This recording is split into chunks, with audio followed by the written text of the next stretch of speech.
As with any mass political movement, imagery was of central importance to Nazism.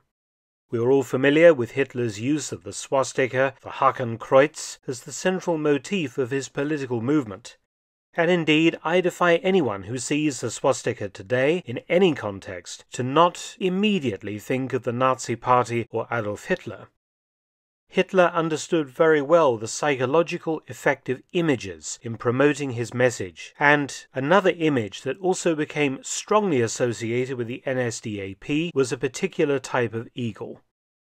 Of course, Hitler didn't invent the swastika or the eagle as images. Rather, he adopted and adapted very old symbols for his own purposes, reinventing the ancient to suit a modern audience.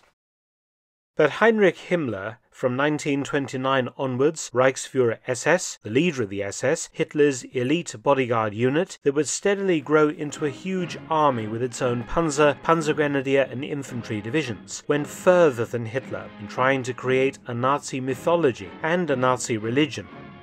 He envisioned his SS as both a Praetorian Guard, but also the exemplars of the Aryan ideal, and part of that was an education in runes, the ancient pre-Christian writing system that Himmler deliberately adopted for his warrior elite, a deliberate rejection of Christianity, which had its roots, of course, in Middle Eastern Judaism.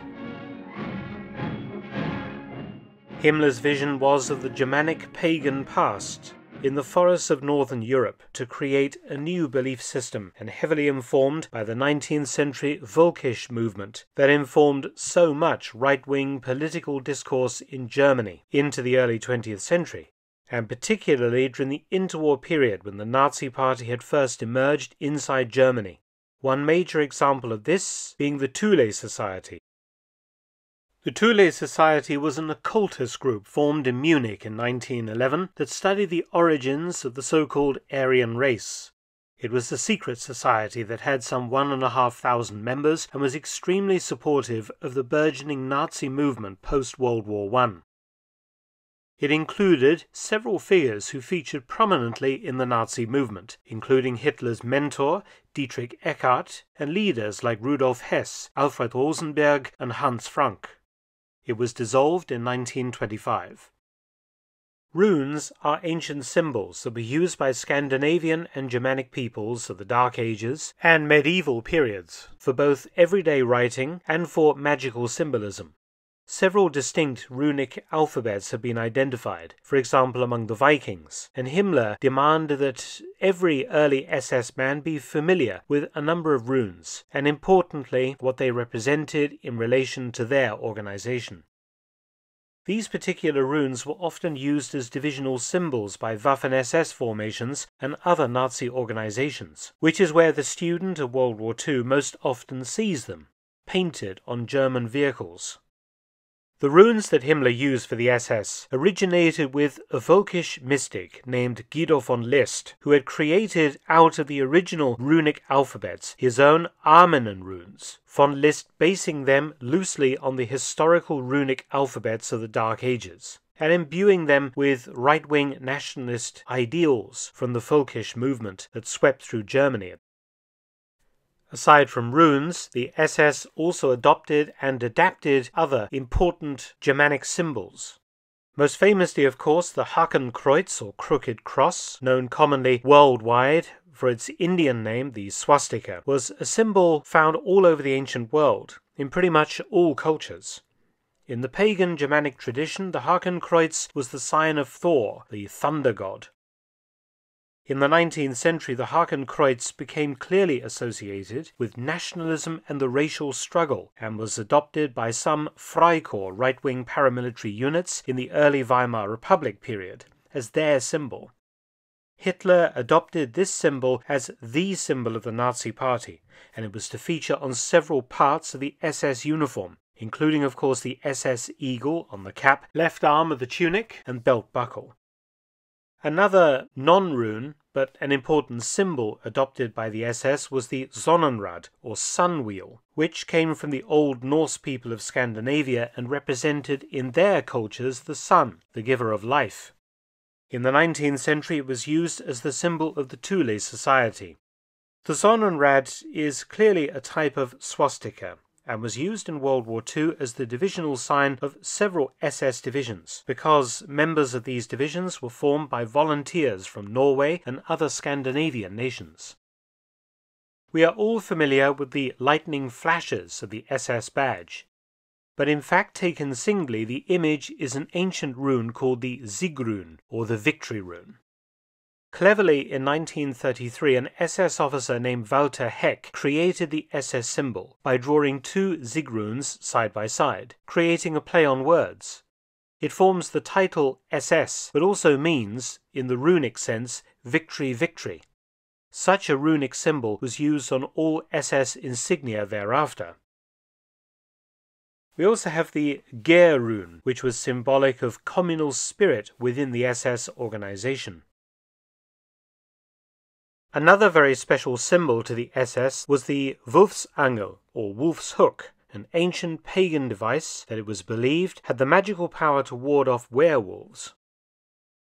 The Wolfsangel, called the crampon in France, was inspired by medieval European wolf traps and became a heraldic device in Germany and eastern France.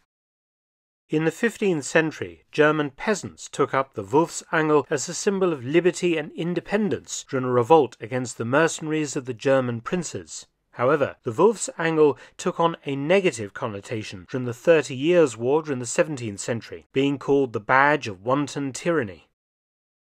The Nazi Party adopted the Wolfsangel early in its existence, and during World War II it was the sign of the 2nd SS Panzer Division Das Reich. A variant of the Wolfsangel, which has a squashed appearance, was used for various SS organizations in the German-occupied Netherlands. It was also adopted by the Dutch SS and was the identification sign of the SS division Landsturm Nederland. The Opfer rune was used in the SS to symbolize self-sacrifice. After World War I, this rune was used by a right-wing veterans group called Der Stahlhelm, the steel helmet, and was also used by the SA, the brown shirts. This symbol is the Eif rune. It represented SS zeal and enthusiasm. In the early Nazi movement, the Eif rune was used as a badge for Hitler's SS adjutants. The Leben, or life rune, was of course symbolic of life. It was adopted as the symbol of two special SS units created by Himmler: the Lebensborn Society, a breeding program to create Aryan SS children, and Ahnenerbe, the SS Race and Hereditary Research Directorate, that investigated the origins of the Aryan peoples. The Leben rune was also used on SS personnel documents to show date of birth, and also on grave markers for the same purpose. Also appearing on SS documents and grave markers was the Todes, or death rune. It was adapted by von List from an earlier rune, which meant yew, as in the yew tree, to early peoples. SS graves did not use Christian crosses for obvious reasons. Instead, the Tyr rune was used, Tyr being the pagan god of war, and the Tyr rune being known to the SS as the Kämpfer, or battle rune. The rune is in fact a symbol for a spear. During World War II, it was the sign of the 32nd SS Volunteer Grenadier Division, 30th of January. Success and good fortune in the SS was represented by the Heilszeichen, or prosperity symbols. They appeared on the SS Death's Head ring, a very exclusive silver ring awarded to certain SS by the Reichsfuhrer himself, and treated as a holy relic in itself by the SS. The Hagel rune was used by the SS to represent faith in Nazism. It appeared at SS pagan marriage ceremonies and on the Death's Head ring. During World War II, the Hagel rune was the symbol of the 6th SS Mountain Division Nord, which included some Norwegian and Swiss volunteers. Finally, the Oldal rune symbolized kinship, family, and blood unity. It was the symbol of the SS Race and Settlement Department, which administered the racial purity of SS members, and was responsible for settling SS men in the conquered Eastern Territories. It was also the sign of two wartime units, the 7th SS Volunteer Mountain Division Prinz-Eugen, and the 23rd SS Volunteer Panzer Grenadier Division Nederland. Thanks for watching. Please subscribe and share, and also visit my audiobook channel, War Stories with Mark Felton. You can also help to support both of my channels at PayPal and Patreon. Details in the description box below.